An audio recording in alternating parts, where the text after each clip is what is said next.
Oke, kali ini ketemu bareng saya Lutfi. Pada kesempatan hari ini, saya mau membahas mengenai segitiga exposure, di mana sudah dijelaskan ya tadi apa itu segitiga exposure.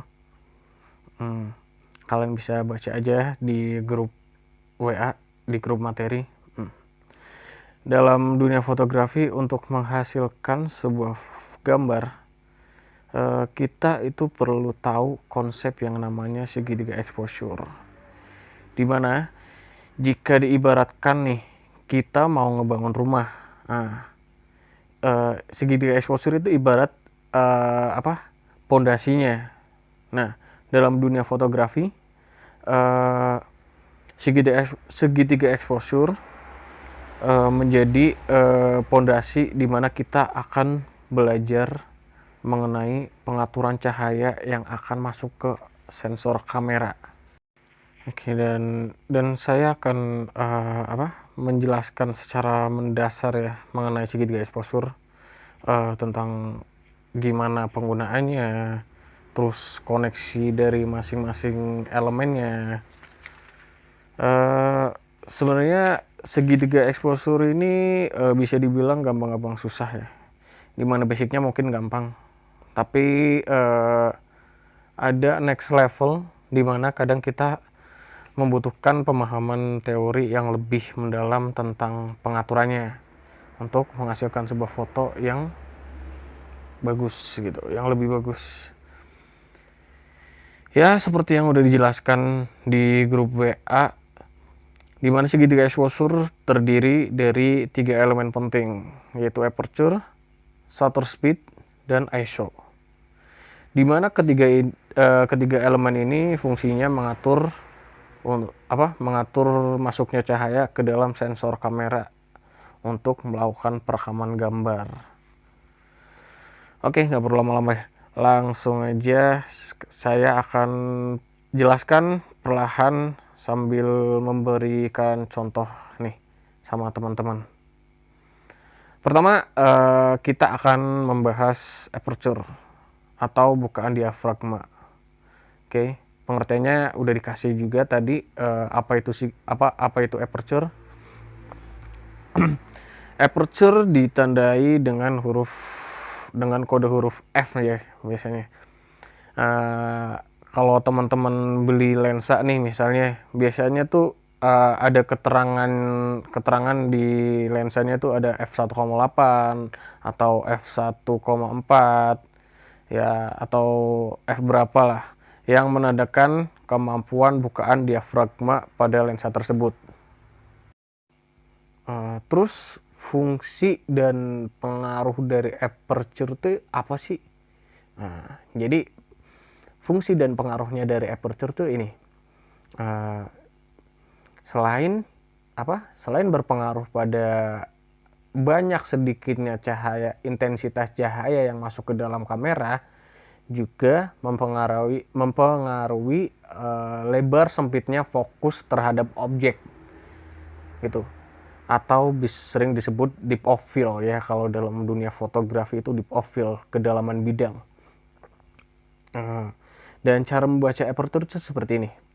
Misal, semakin besar angka F-nya, bukaan diafragmanya itu semakin sempit atau kecil ya. Jadi jangan kebalik.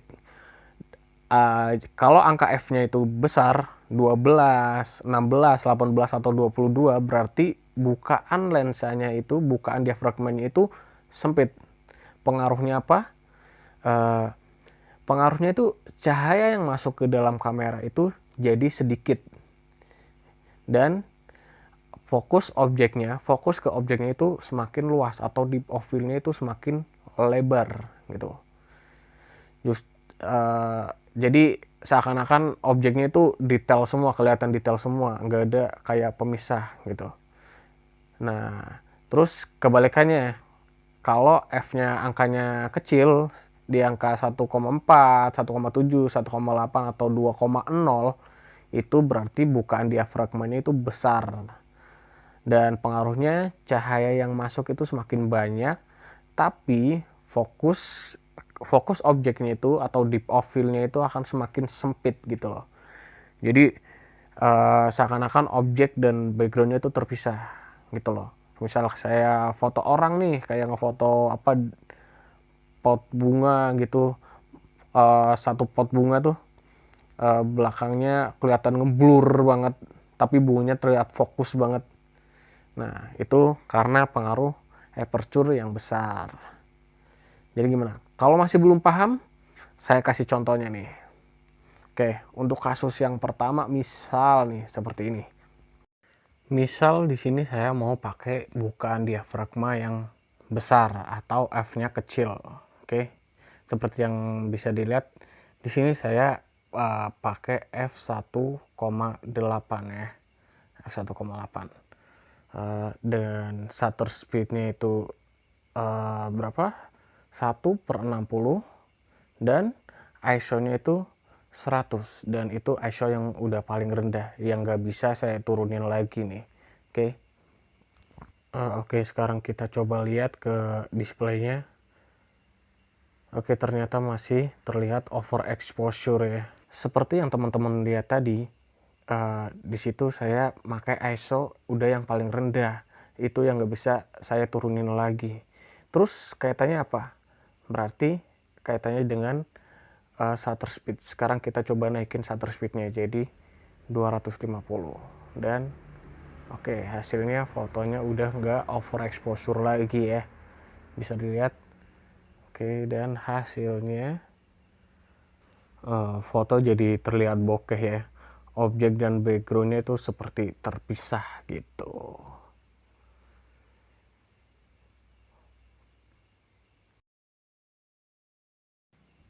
Oke, sekarang kita masuk ke kasus yang kedua nih.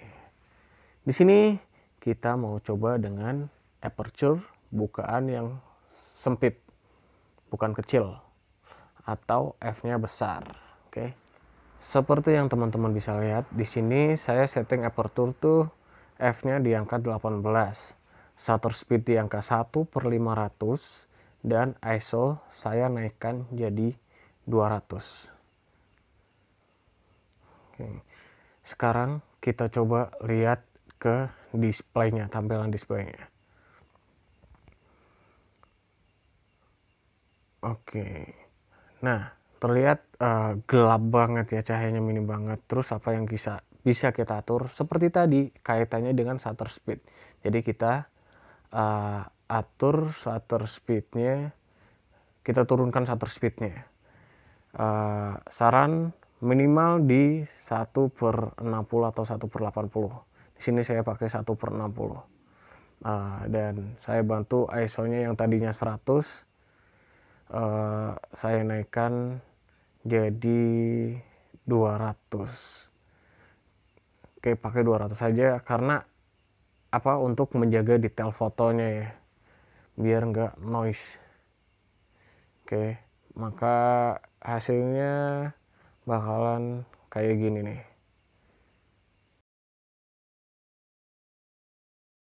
Oke, bisa dilihat ya perbedaannya dengan foto yang tadi dengan bukaan diafragma yang besar.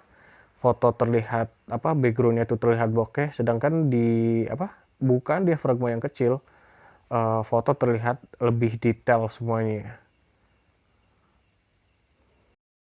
Oke, jadi kira-kira seperti itu fungsi dari aperture ya. Buat ngatur bokeh-bokehan, buat ya buat ngatur tingkat apa, intensitas cahaya yang masuk juga. Gimana? Jadi udah paham ya mengenai aperture ini? Oke, kalau gitu sekarang kita masuk ke elemen yang kedua, yaitu shutter speed. Jadi shutter speed itu apa sih? Shutter speed kalau saya sih lebih gampang nyebutnya itu kecepatan kamera dalam mengambil gambar atau dalam menangkap cahaya, kecepatannya gitu ya. Udah dijelasin juga tadi di grup materi. Jadi kalau semisal teman-teman ngebuka kamera kalian nih, lensa kalian dibuka, dicopot nih, di situ nanti kalian bisa lihat yang namanya jendela shutter.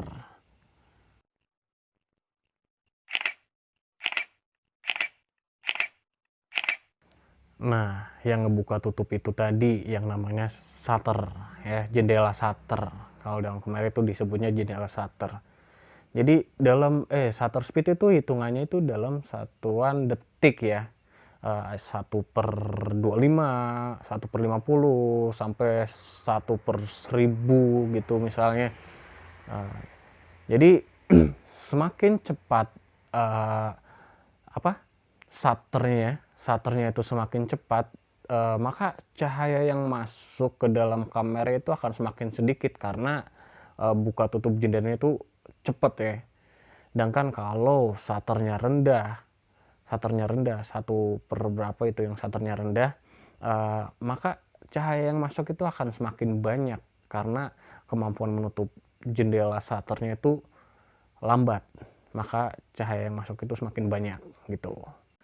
Dan selain berpengaruh dengan cahaya, shutter juga berpengaruh pada kecepatan kalian mengambil gambar, misal menangkap objeknya gitu, menangkap objek yang kalian foto. Misal kayak kalian mau moto orang lari dengan shutter speed yang rendah, maka hasilnya itu cahaya yang masuk emang bakal semakin banyak, cuman hasilnya bakal nge-shaky atau kayak motion blur gitulah kalau kalian pakai shutter yang rendah tanpa bantuan tripod gitu. Misal contohnya kayak yang ada pada gambar ini nih.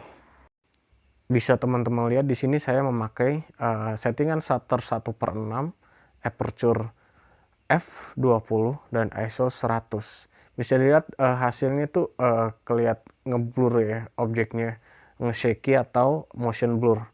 Karena di situ saya memakai settingan yang shutter speed yang rendah, maka kecepatan menangkap gambarnya itu juga semakin lambat, makanya terjadi motion blur seperti itu. Tapi dengan menggunakan shutter yang rendah, shutter speed yang rendah, bukan berarti kalian itu settingannya bukan settingan yang bagus. Kalian bisa pakai settingan shutter speed yang rendah dan menghasilkan foto yang bagus, itu tergantung kebutuhan. Misalnya kayak foto like trail nih, seperti yang contoh ini nih. Seperti foto like trail dan like painting ini. Jadi dengan settingan shutter speed yang rendah, kalian masih bisa berkreasi dengan foto-foto seperti itu. Jadi settingan dengan shutter speed yang rendah itu bukan berarti nggak bagus ya. Settingan dengan shutter speed yang rendah itu tetap bagus kalau kalian bisa mengimajinasikannya dengan kreativitas kalian gitu. Dan sebaliknya, jika teman-teman menggunakan shutter yang tinggi, settingan shutternya yang tinggi, maka kecepatan jendela shutter untuk menangkap objek, menangkap cahaya itu akan semakin cepat pula. Misal contohnya seperti gambar yang satu ini. Di sini saya mencoba ngefotoin orang yang sedang lari ya dengan settingan shutter speed 1/800, aperture 2,5 dan ISO 100. Terlihat di foto objek terlihat lebih detail ya dari foto sebelumnya. Karena dengan settingan shutter speed yang tinggi, maka kecepatan kamera untuk membakukan gambar itu semakin cepat pula gitu. Dan settingan dengan shutter speed yang tinggi itu cocok buat kalian yang suka ngefoto objek-objek yang bergerak, misal kayak orang yang lagi lari, orang yang lagi main bola, atau kendaraan yang lagi jalan nih, kayak misal motor, mobil lagi jalan. Itu lebih cocok dengan settingan shutter yang tinggi, karena dengan shutter yang tinggi maka kemampuan kamera untuk membukukan objek itu juga semakin cepat gitu. Jadi gimana, udah paham ya mengenai shutter speed ya? Oke, kalau udah paham kita lanjut aja ke elemen yang ketiga, yaitu ISO. Jadi ISO sendiri adalah tingkat sensitivitas sensor terhadap cahaya, di mana semakin tinggi ISO maka semakin sensitif pula sensor terhadap cahaya. Yang artinya gini, jadi semakin tinggi ISO justru malah mengurangi kualitas pada foto gini, semakin tinggi ISO maka semakin timbul pula noise-nya gitu. Jadi makanya kenapa tadi saya sempat bilang di awal waktu pengaturan aperture, kenapa saya selalu pakai ISO di angka 100 atau 200, tujuannya untuk menjaga detail foto agar tidak noise gitu. Makanya seperti contoh, saya akan tunjukin beberapa foto dengan eh, tingkat ISO yang berbeda-beda. Kalian bisa lihat sendiri nanti perbedaannya.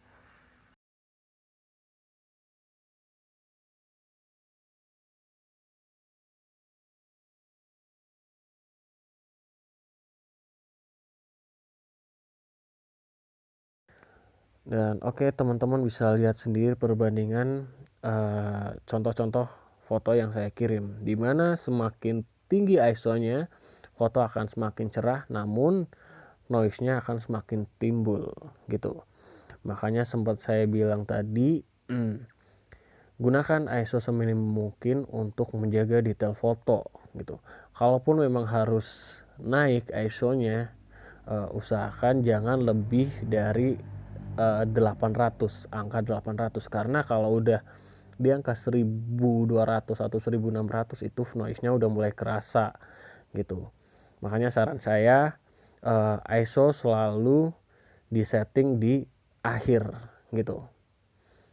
Dan untuk settingan-settingan lainnya, kalian bisa menyesuaikan kebutuhan kalian. Misal kalian pengen foto dengan background yang ngeblur nih, yang bokeh gitu, backgroundnya bokeh, kelihatan bokeh, kalian bisa setting, kalian mungkin bisa setting aperture pertama kalian bisa setting aperture dulu. Lalu nanti ISO dan shutter speed dan ISO itu menyesuaikan gitu. Terus kalau kalian pengen foto objek yang bergerak, misal kayak mobil lagi jalan, orang lagi lari, atau kalian pengen bikin like trail, like painting kayak yang tadi saya contohin, kalian bisa atur shutter speed paling pertama. Nanti aperture sama ISO itu bisa menyesuaikan. Dan ingat, saran saya ISO selalu disetting di terakhir. Oke, mungkin itu aja yang bisa saya sampaikan. Kalau mungkin ada hal yang kurang jelas atau mungkin perlu dipertanyakan lagi, kalian bisa tanya di grup diskusi ya. Nanti bakal saya jawab semuanya. Oke, terima kasih.